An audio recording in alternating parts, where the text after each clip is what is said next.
Hi,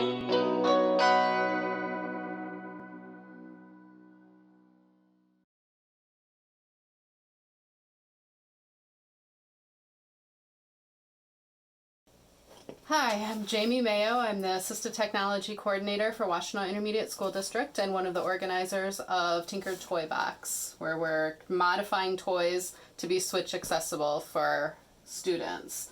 So this time I'm going to do the Slithering snake. It's a remote controlled snake. This guy right here. We're going to remote control, or we're going to switch adapt the remote control for the snake so that you can use the switch to control the snake.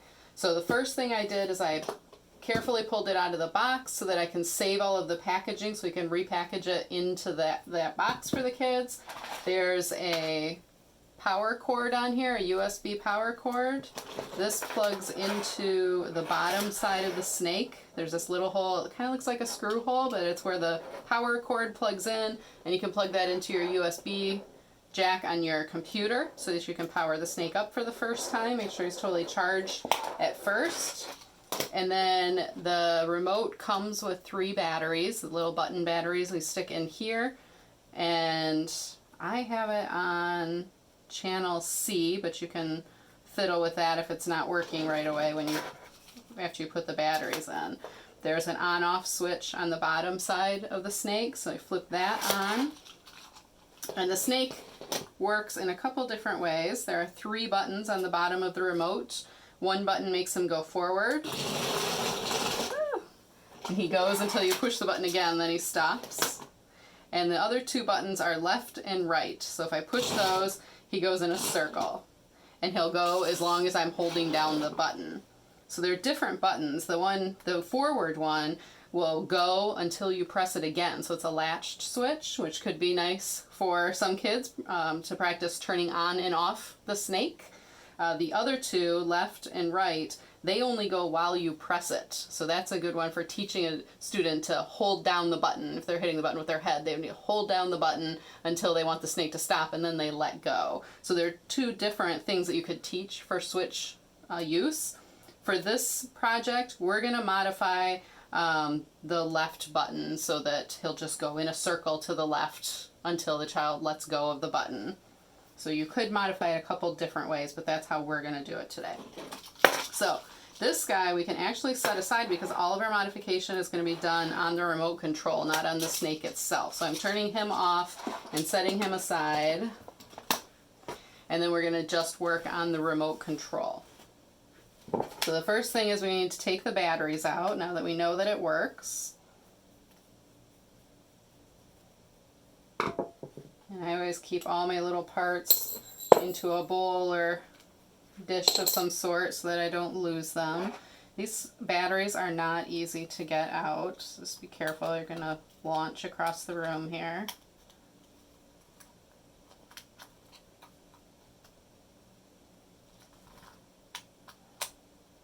And it's important to remember these batteries are in there so that the flat side is against the spring. If you put them in backwards, the toy won't work. Now to take the remote control apart, you have to pull back the spring, and under the spring is a Phillips head screw that we need to take that out. It's kind of tricky to get to. Pull back the spring. And then stick a tiny, if you have like a glasses screwdriver for repairing your eyeglasses, that probably would work well. Just a little guy.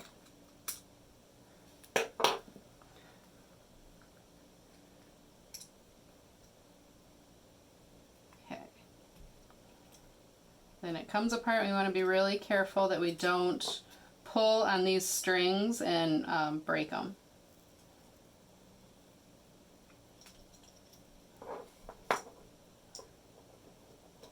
And we can take out the board.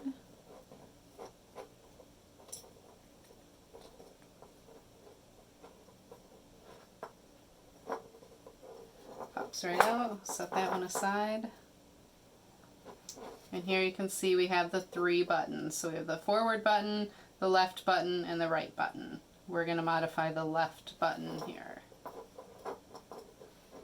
So if I turn it over, I can see there are 4 metal pieces that go through the board to the other side. And I can follow where they're connected on the back. So I need to solder to the upper right and the lower left tabs there. So let me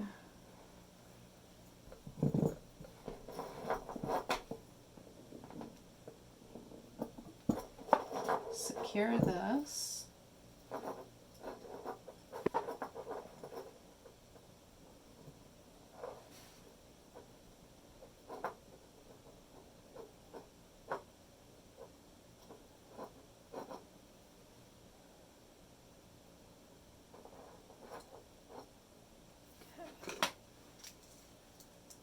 And then I'm going to cut 2 new wires that we're going to solder onto those 2 connectors of the switch, and then we'll solder them to our switch jack. So.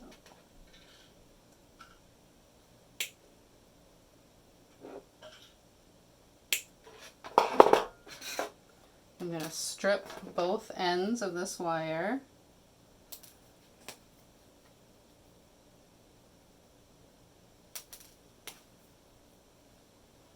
And this wire.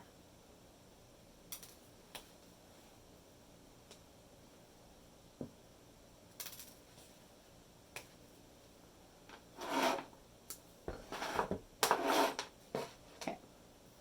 So now each wire has an exposed end. My wire's stranded, so I'm going to twist those strands together a little bit so they stay together.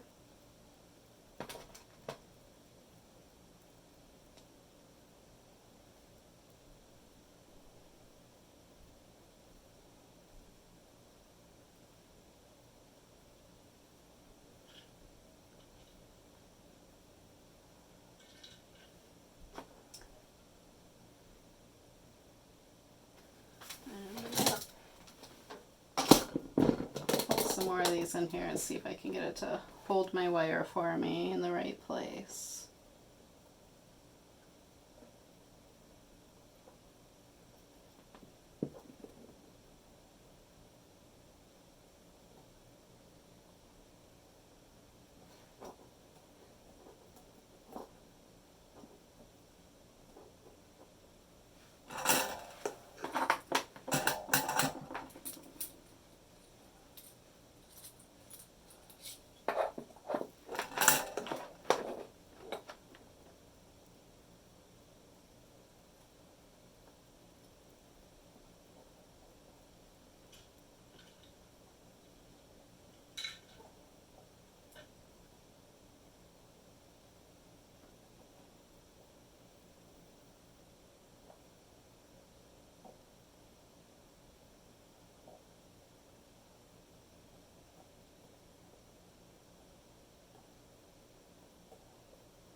There's one.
Wow.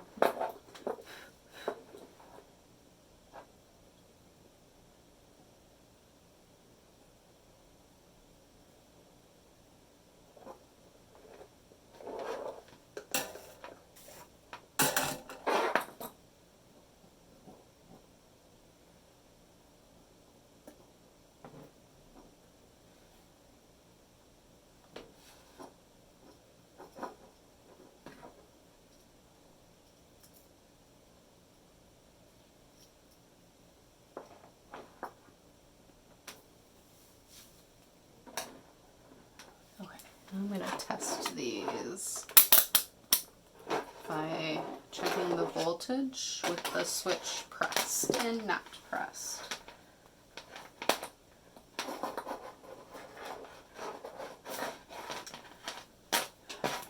Just out here. Okay, so we want to put one lead on each wire.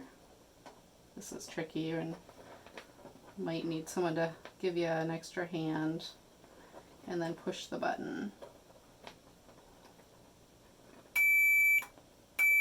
And there we go. Because it's yelling, it means that the voltage goes down to 0 when we push the button, which means that we're good, it works.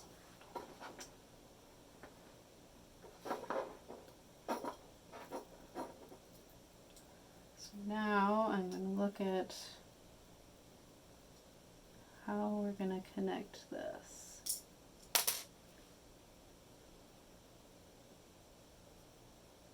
So I think our switch can go in the side here.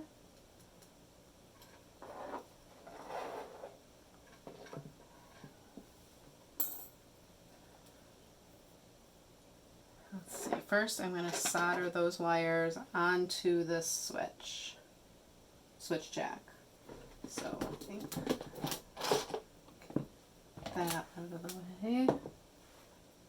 And here we have 3 connectors on the switch jack. We want to solder to the opposite connectors. So we have 2 wires, 1 on each connector.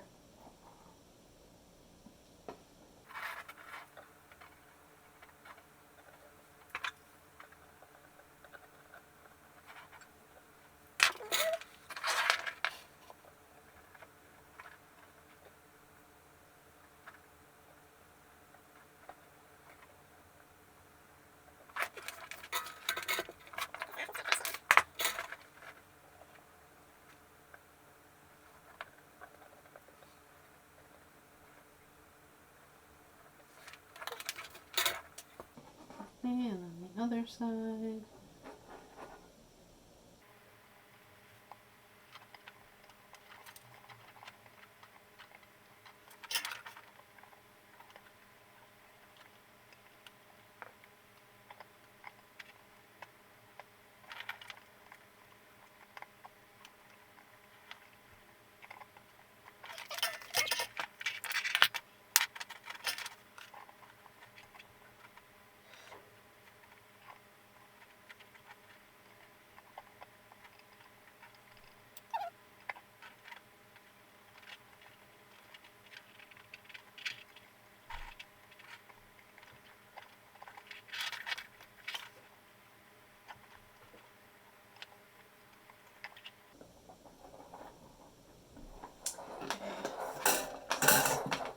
Not the solder I usually use, I don't like it.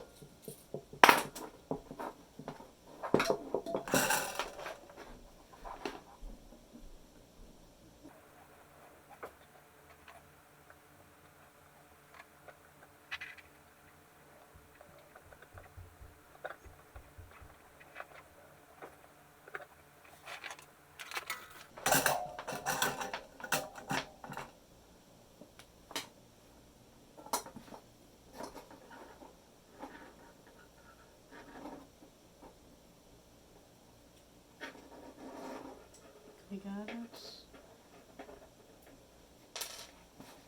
Okay.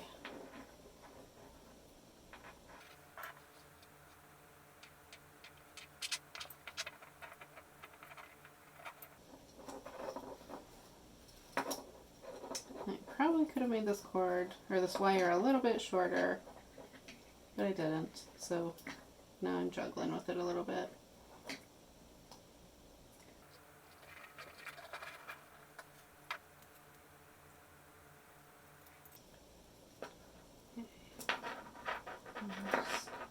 Looking for the best place to put the hole in there. There's not a lot of space.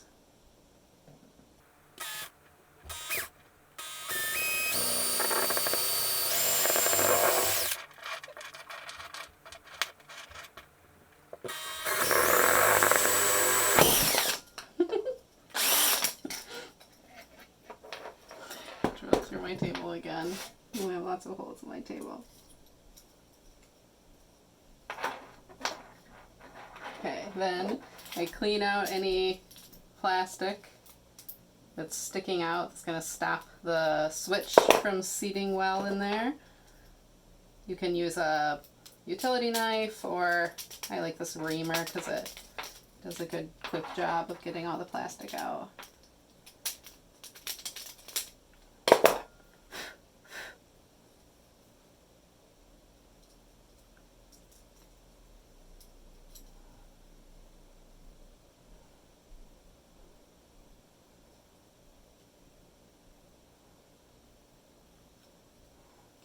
Let's see if we can get it into the hole.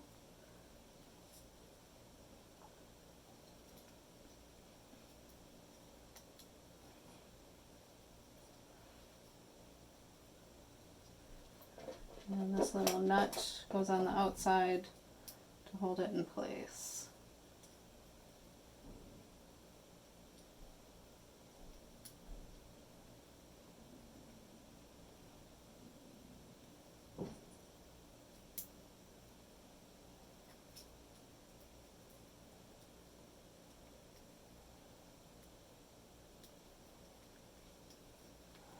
It's not easy, it's so tiny.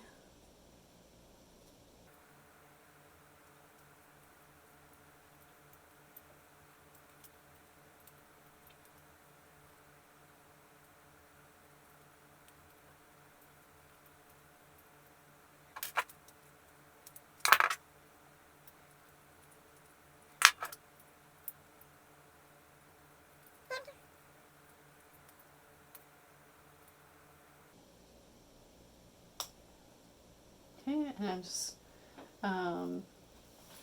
tightening that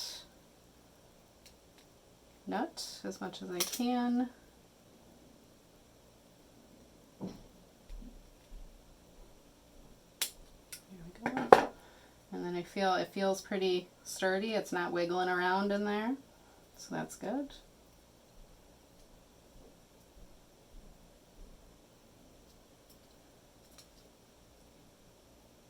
And the other half.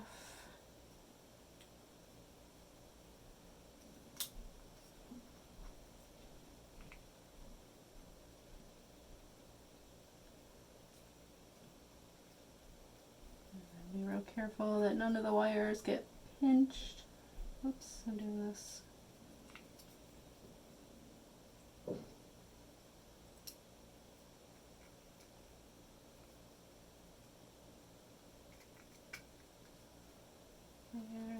There, I'm looking all the way around. I don't see any pinched wires, so that's good. Okay, now the trick is this screw that's under that spring. It's really challenging to get that screw in.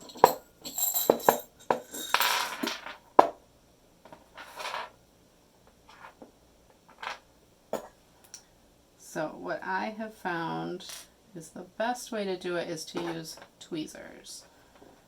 So I grab the screw with the tweezers and then pull the spring back with my fingernail and set the screw in there.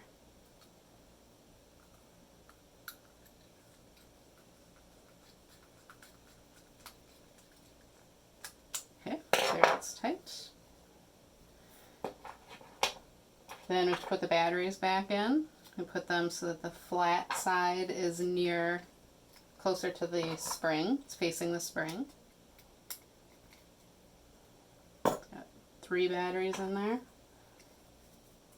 And then the battery compartment.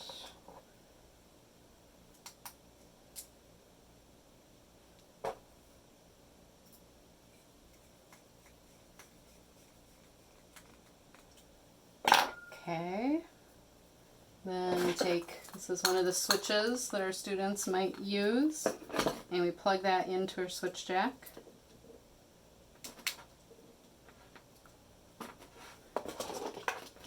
And we turn on our snake.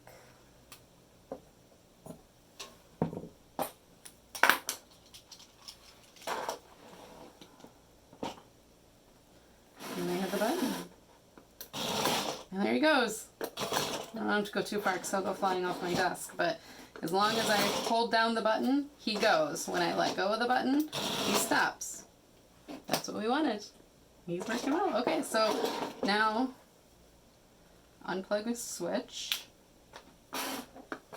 and turn off the snake. And then you'll package everything back up into the box just like you found it, so that when the student gets their present, they can unpackage it just like a toy that would have been bought from the toy store.